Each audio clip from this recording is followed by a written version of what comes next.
कि मैं और महात्मा विदुर में फर्क है, क्योंकि अगर मैं होता, बाबा साहब अम्बेडकर का अनुयायी अगर उस समय होता तो उस सभा में दुशासन की टांग पे टांग धर के चीर देता, लेकिन किसी बहन बेटी का अपमान नहीं होने देता। मैं प्यारे साथियों,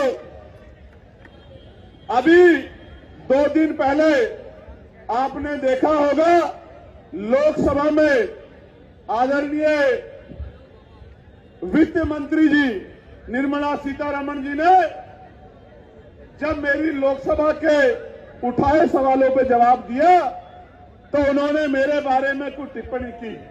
हालांकि वो टिप्पणी आपके संघर्ष को सम्मान देने की टिप्पणी थी, कोई क्रिटिसाइज करने की टिप्पणी नहीं थी, क्योंकि वो बड़ी हैं, मेरी मां के उम्र के बराबर हैं।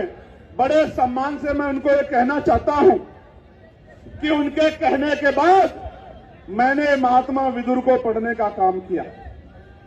महात्मा विदुर को मैंने पढ़ने का काम किया तो महात्मा विदुर के कुछ किस्से मुझे मिले। एक किस्सा मैं आपके सामने रखना चाहता हूं कि क्यों मैं महात्मा विदुर नहीं हो सकता। उसका कारण यह है कि एक बार महाकाव्य महाभारत में जब द्रौपदी का चीरहरण हो रहा था, दुर्योधन के इशारे पे दुशासन चीरहरण कर रहे थे, तो पूरी सभा बैठ के तमाशा देख रही थी।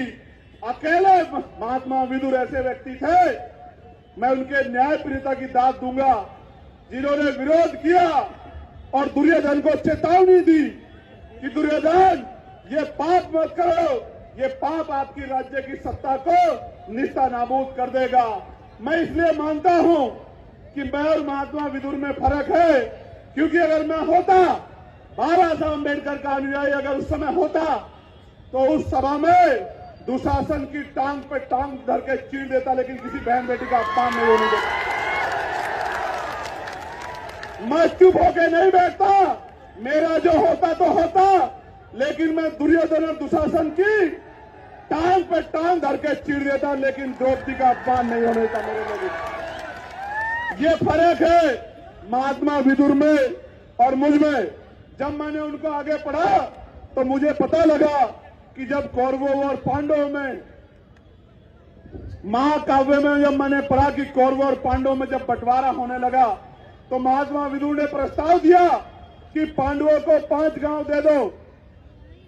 दुर्योधन ने मना कर दिया, फिर युद्ध हुआ। आज भी यह युद्ध है। मैं भी आपके अधिकारों के लिए सत्ता से